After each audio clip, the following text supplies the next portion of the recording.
Well, Pop Pop,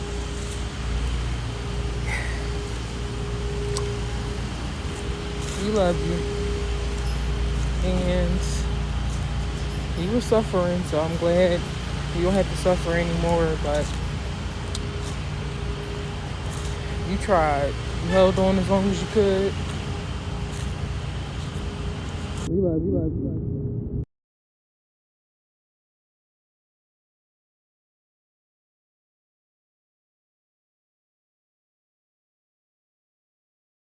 You don't want no problems out of me. Out of me. Out of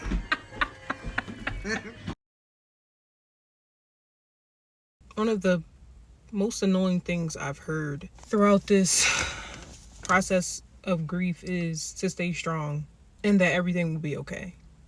But mostly to stay strong. And I just want to say, for me, the whole stay strong trope is not helpful.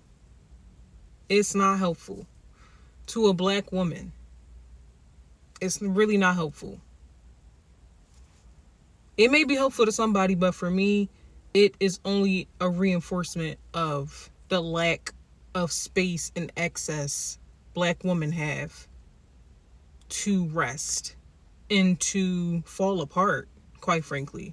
I think a big part of life is falling apart, to pick yourself up and put yourself back together. But we live in this place where black women have just been carrying the world on their backs and have had to be strong, have not been taken seriously in their pain, and have been instructed to just take hold of that pain and turn it into strength. And I'm no scientist, but I don't think that's how that works. I would have liked to have been told, T, it's okay to fall apart. It's okay to have a moment that you don't understand. It's okay to not be strong. But I kept hearing stay strong throughout this whole process of losing my grandfather. And I just feel like y'all are absolutely insane to think that I can stay strong in this. I can act like I'm staying strong, but again, there's no excess for being soft. There's no space for that. And then black women are told that they should be softer, but it's like, when? When everyone is saying we should be strong. When should we be soft? When? This is my first day working since my grandfather passed. And I don't want to be here. I don't really know how I'm functioning. My hair looks crazy. I might be depressed. You know, but we're making do. Was no longer with us on earth. The feeling of emptiness that I've felt and feel still is something that I cannot explain or won't even attempt to explain.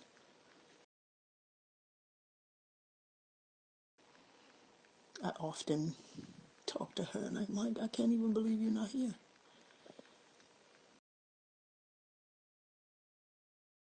With grief, it's just like, I don't know when a memory is going to pop up in my head and it's going to trigger me.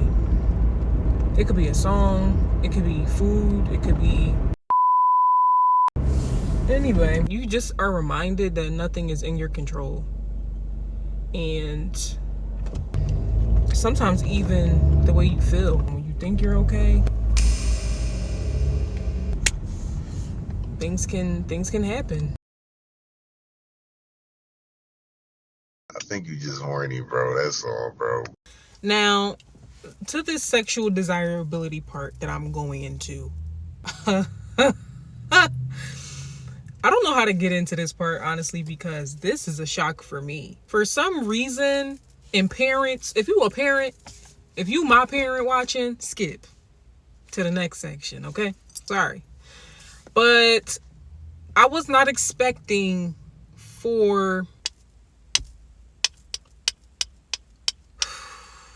or lack of sexual interaction to be emphasized during this time of grief. I've heard that people have entered a stage of like sexual liberation when they've lost someone or have experienced grief in a way. I was very much looking to be sexually desirable for some sort of validation that I guess I was still needed or wanted. I haven't connected the dots fully.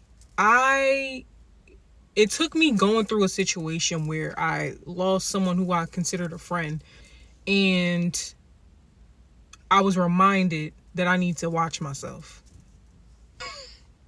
So I was reminded that my sexual desire does not mean that I need to turn into an irresponsible person. I just want to go home and cuddle, bro. A little foreplay. Nothing too serious, but I can't even do that. I can't even get that.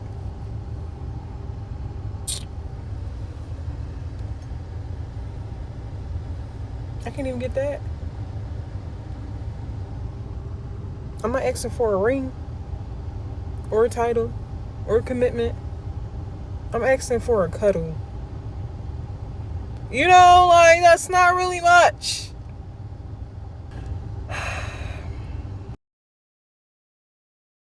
I just left the nail salon. The foot massage this man gave me,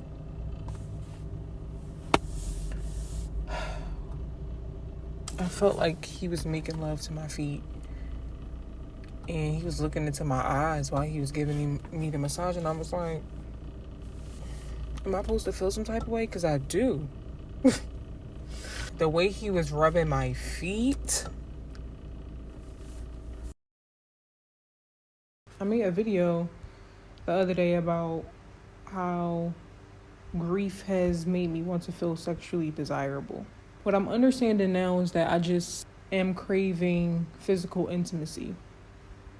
It's because I have not felt comforted through this whole grieving process mentally, which is not on anyone but me in my experience, because I feel like it's hard to feel mentally comforted and embraced with grief because everyone is different.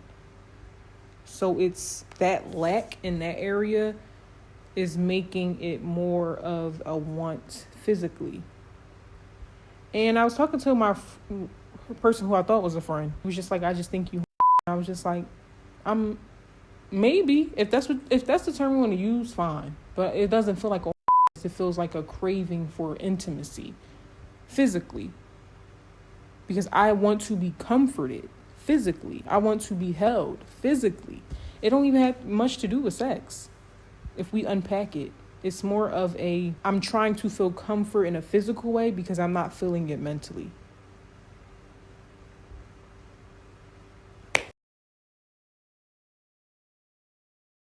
The dissociation of it all. I luckily have been fortunate enough to still have obligations to tend to throughout this whole thing. And I don't know if that's a good thing or a bad thing, but it's kept me distracted. Going to the gym, attending parties and different events has kept me distracted from what's actually going on in my mind. And I'm calling it dissociation, but I feel like those things are necessary to a certain point when you're grieving, because if you're someone like me who gets trapped in her own mind constantly, you need something to pull you out of your mind and put life into perspective. Because my reality can become so warped sometimes in things that aren't actually true. And something that I learned during this process is that how I feel and what is actually true are not the same things all the time. I felt like people weren't there for me. I felt like I was alone. I felt like people did not care about what I was going through. But that's not what's actually true. That's not what's actually true. I know people care for me. I know people have been there. And I know that people love me. But I have not felt that way. And that's something I've always struggled with because of my abandonment issues. But now I think being distracted with certain things is letting me know how much support I do have. Because when I show up to these events or these different things, I'm just like, oh, okay, I am loved. I am loved. And while they can be distractions, they can also be gentle reminders of how much support you do have, even though you may not see it or feel it all the time. Officially be that I'm a gym rat. Ignore the ash, okay? I just left the gym and washed my hands. But we lifting big. Right now, it's like I want to be doing all of the things my body is telling me I'm just not ready to do right now. I want to work on things. I want to create things. I want to be excited about things, but I'm just not. And I try to be present everywhere I go. You know what I mean? But everything just feels far. Feel unusual. I feel like I have no purpose. I feel like numb to everything.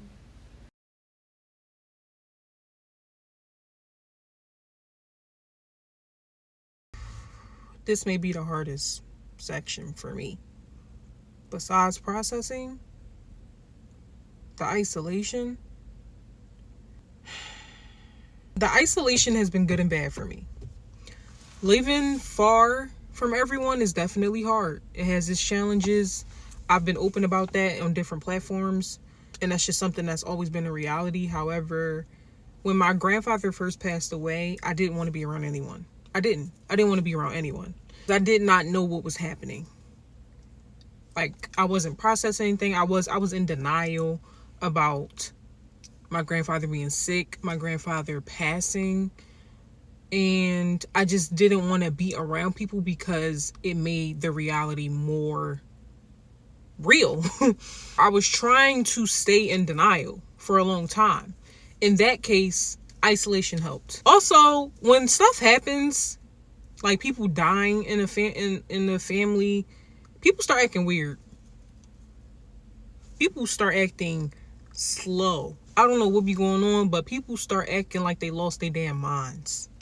So I was irritable, and I just didn't want to be around people because I knew I was irritable, and I did not want to be irritable for no reason to someone. But it happened. Now with my isolation, I'm very much not liking it. I'm hoping that people are doing something and they invite me to something. Part of it is because I'm not processing things. And so in order to not process, I need to be somewhere. Going out prevents me from processing things because I'm not necessarily thinking about that 24/7, and it's helpful in that way. It's also a distraction, which can be detrimental to my processing and my healing. But I also just want to be shown that I'm important in people's lives. And I also just want to be shown that people want me around. One, because I know how uncertain life is. I've been reminded of that in a very real way. Someone can be here at one moment, and 2 weeks later they can be gone. You have no control over that. So on one hand, I want to be shown that I am wanted. And I don't find any shame in that. I don't. Because what's the purpose of having someone in your life if you don't want them around? Voluntarily, right? Because family is different. Like, they could be in your life, but over there. You get what I'm saying? But calling me your friend, saying you love me constantly, and making no effort to show up or make it a point to You know what I mean? Like, that just doesn't sit right with me anymore. And the isolation of it all is starting to get to me, because it's like, I know how I am. I know how I show up for people. And for the life of me, all I've ever wanted in relationships is to receive love. My problem has been thinking that reciprocity exists in a fixed way, in a rigid way. No one's going to be you. And I'm aware of that. But I would like somebody to be themselves and be genuine. And be caring and be thoughtful and be attentive. I would like that. Not because that's what I give off, but because that's what you want to give me. Because that's what I deserve. So that part of the isolation, struggling. But that ain't nothing new.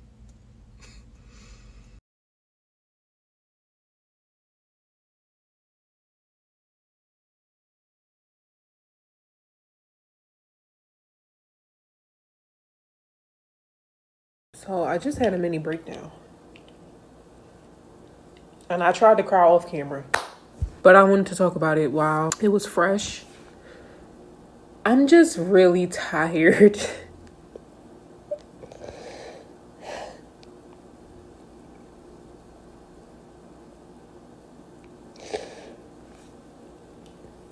I'm just really tired. I constantly feel like I'm always showing up for everyone. And I just don't get that in return. I just don't. And I guess it's finally hitting me. The loneliness, the isolation. Nobody comes to see me. Nobody makes the effort to do that. Nobody. It really hurts my feelings. Like, because I go out of my way to show up for everybody. And I've grown because I started to show up for myself in a lot of ways, but I'm just still tired. Like, you just still need people to show up.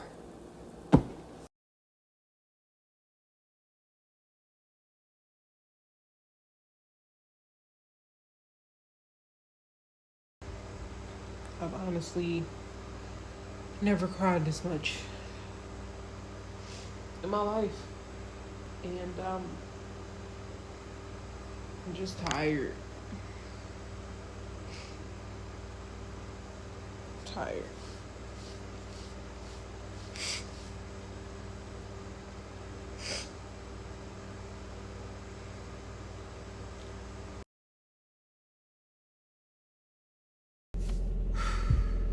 Y'all, the day I've had today, honestly, I never pictured it. Really, really, really, really, really low day. I just want to thank God for my family, for my community, my tribe, which is my family, who showed up for me today, because I've never felt so low. And it was very dark for me today. But that didn't stop my family from dropping whatever they were doing to show up. And if I never felt important or needed, I felt it today. And I do feel important and needed to myself. I just got so overwhelmed with my thoughts today, and I've never been that low. So I don't know who needs to hear this, but your life is worth living, and things get hard, but it's never the right decision to take your own life. So know you are loved, know you are important, know you are needed here. And just try to be here. If you have nothing else, try, please.